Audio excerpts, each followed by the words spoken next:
Continuando o vídeo, a respeito do capítulo 6 de Provérbios, eu não vou ler todo, ele é um capítulo longo, tá? Mas eu te deixo como indicação. Pegue todo esse capítulo 6 do livro de Provérbios e medite sem pressa, faça uma leitura reflexiva e vá ouvindo, preste muita atenção o que Deus quer falar com você, porque quando a gente se põe em silêncio na presença de Deus, Ele vem e nos fala. E Deus tem as melhores respostas, as que nós de fato precisamos. Então eu vou ler apenas 3 tópicos, mas eu te digo, faça essa reflexão. Você que está em casa essa noite de sábado, aproveite esse tempo para fazer uma leitura orante, uma leitura reflexiva, para ouvir Deus e saber o que, ouvir Ele, o que Deus quer de você.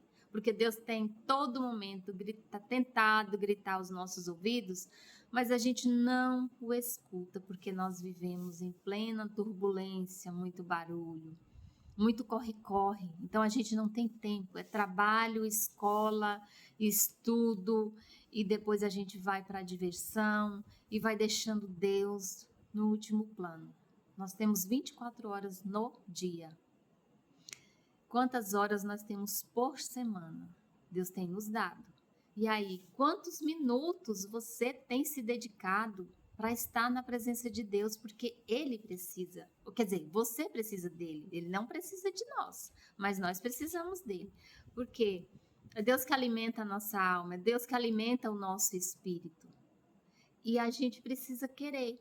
Como Ele nos criou livre, Ele não vai chegar e dizer, ei, abre aqui a porta que eu quero entrar e falar com você. Ele não vai fazer isso. Ou você pensa que vai? Ele está esperando que você o convide. E logo que você o convidar, ele virá. Tenha certeza disso. Observa. A formiga, ó preguiçoso. Reflete sobre o trabalho que ela realiza e ser sábio. Mesmo não tendo um chefe, gente, olha isso tanto que é forte, nem supervisor, nem comandante, armazena suas provisões no verão e na época da colheita junta seu alimento com toda a disciplina. Deus usou aqui o exemplo de formigas. E nós, o que nós temos feito, né? O que nós temos feito? A formiga, ele diz aqui, não tem comandante, não tem chefe, mas ela faz isso com, digamos assim, com capricho. O preguiçoso, ó preguiçoso, até quando ficarás deitado? Quando te levantarás da sua sonolência? Tirando uma pestana, cochilando um pouco, cruzando os braços para descansar. Tua iminente pobreza te aterroriza e tua necessidade te assaltará como um ladrão armado. É forte, tá, gente? Capítulo 6 de Provérbios. Convido vocês a refletir sobre esse capítulo. Na verdade, sobre todo o livro de Provérbios. O caráter do perverso é maligno. Caminha de um lado para o outro, murmurando atrocidades.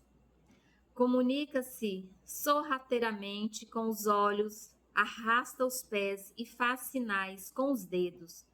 Com seu coração habita o engano, todo tempo planeja o mal, anda semeando perversidade e discórdia. No vídeo anterior eu falei que tipo de semente você tem semeado por aí. Que tipo de semente? Por essa razão, a desgraça abaterá repentinamente sobre ele. De um golpe será completamente destruído, sem qualquer apelação. Há 6 atitudes que o Senhor odeia, 7 atitudes que ele detesta. Olhos arrogantes, língua mentirosa, mãos que derramam sangue inocente, coração que maquina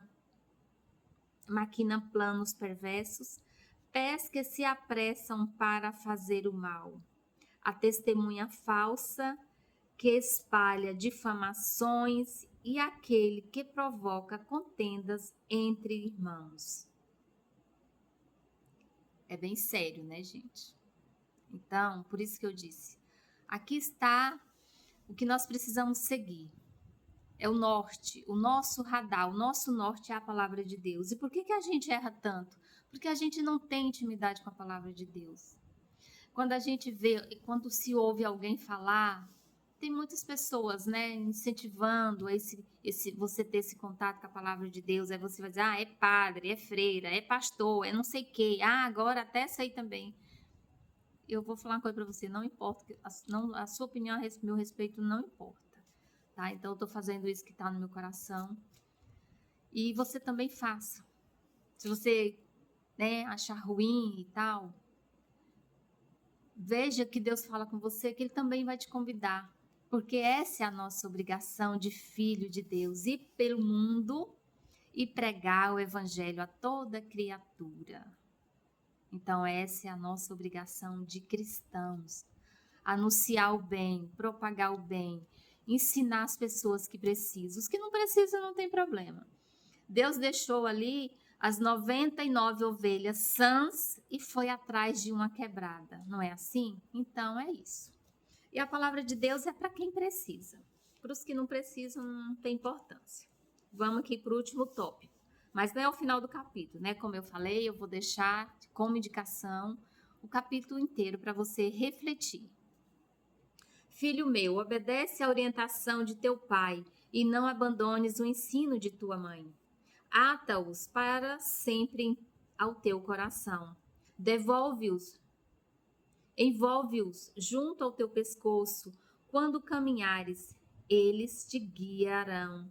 Quando te deitares, eles te protegerão. Durante o sono, quando acordares, eles dialogarão contigo. Portanto, o mandamento é lâmpada e ensino e luz. E as advertências da disciplina são o caminho que conduz à vida. Vou repetir esse versículo. Portanto, o mandamento é lâmpada, o ensino é luz, e as advertências da disciplina são o caminho que nos conduz à vida. Como eu falei antes, a palavra de Deus é luz para o meu caminho e lâmpada para os meus pés. Quanto mais intimidade eu tiver com a palavra de Deus, menos eu errarei. Quanto mais intimidade eu tiver com a palavra de Deus, eu serei uma pessoa melhor.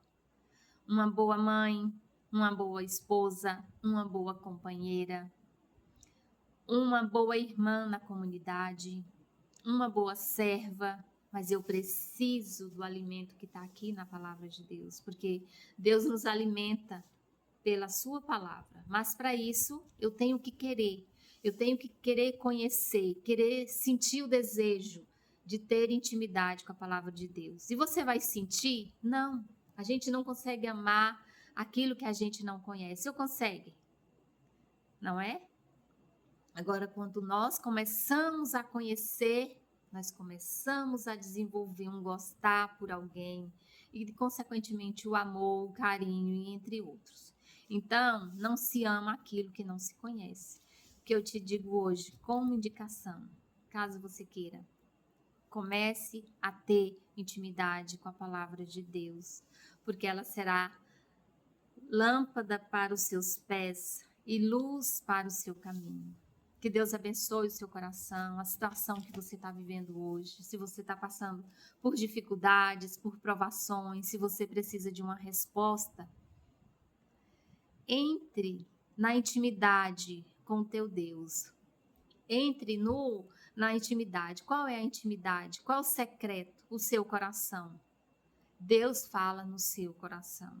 Se ele está atribulado, se ele está repleto de rancor, de ressentimento, de mágoa, consequentemente você não vai sentir a presença de Deus. E aí o que você tem que fazer? Você tem que liberar perdão. Mas a fulana e a fulana de tal fizeram isso e aquilo comigo. Libere perdão. Deus não fala para a gente perdoar quem merece, ele fala para nós simplesmente perdoar. Desculpem. E da forma que eu libero o perdão, Deus vai liberar perdão para mim.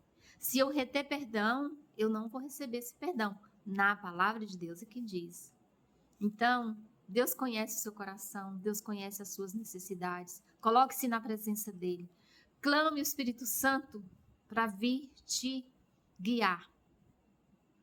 E o Espírito Santo vai soprar sobre você e vai te mostrar o que você precisa fazer. As pessoas que você está conectada, que não estão sendo benéficas, que estão te levando para baixo, tá? Porque até isso nós temos que pedir a Deus que abençoe, que nos ilumine, para que a gente se conecte com boas pessoas, que nos leve para frente, que nos ensine o bem. Porque as pessoas que te levam para o caminho do mal são os perversos. No capítulo de ontem tinha a respeito disso. E o perverso, ele não sossega enquanto ele não pratica o mal durante o dia. Esse tipo de pessoa não é que você tem que excluir, você só tem que não tem que andar junto. O que você tem que fazer por esse tipo de pessoa? Colocá-las em oração. Pedir que Deus chegue o coração delas também. E a partir do momento que Deus chega, a escuridão vai embora. Por que essa pessoa faz tais coisas? Porque ela não conhece a Deus. Ela não teve o seu encontro pessoal com Deus. Porque a palavra também vai dizer que quando nós encontramos com o Senhor da nossa vida, a escuridão vai embora. E o que eu estou dizendo aqui, apenas estou repetindo o que está na palavra. Então, que você tenha um final de semana abençoado, que você, não sei a religião que você congrega, que você faça um dia, não é, de oração. Amanhã, sou católica, tá? Amanhã é dia de nós católicos, estarmos em oração pelos nossos entes queridos. Então, nós rezamos também por aqueles que já se foram. E você também ore pelos seus. Você que pratica, congrega outra religião. Coloque-os na presença de Deus. Da sua forma, eu não sei como, mas Deus sabe e Ele vai acolher. Amém? E até amanhã.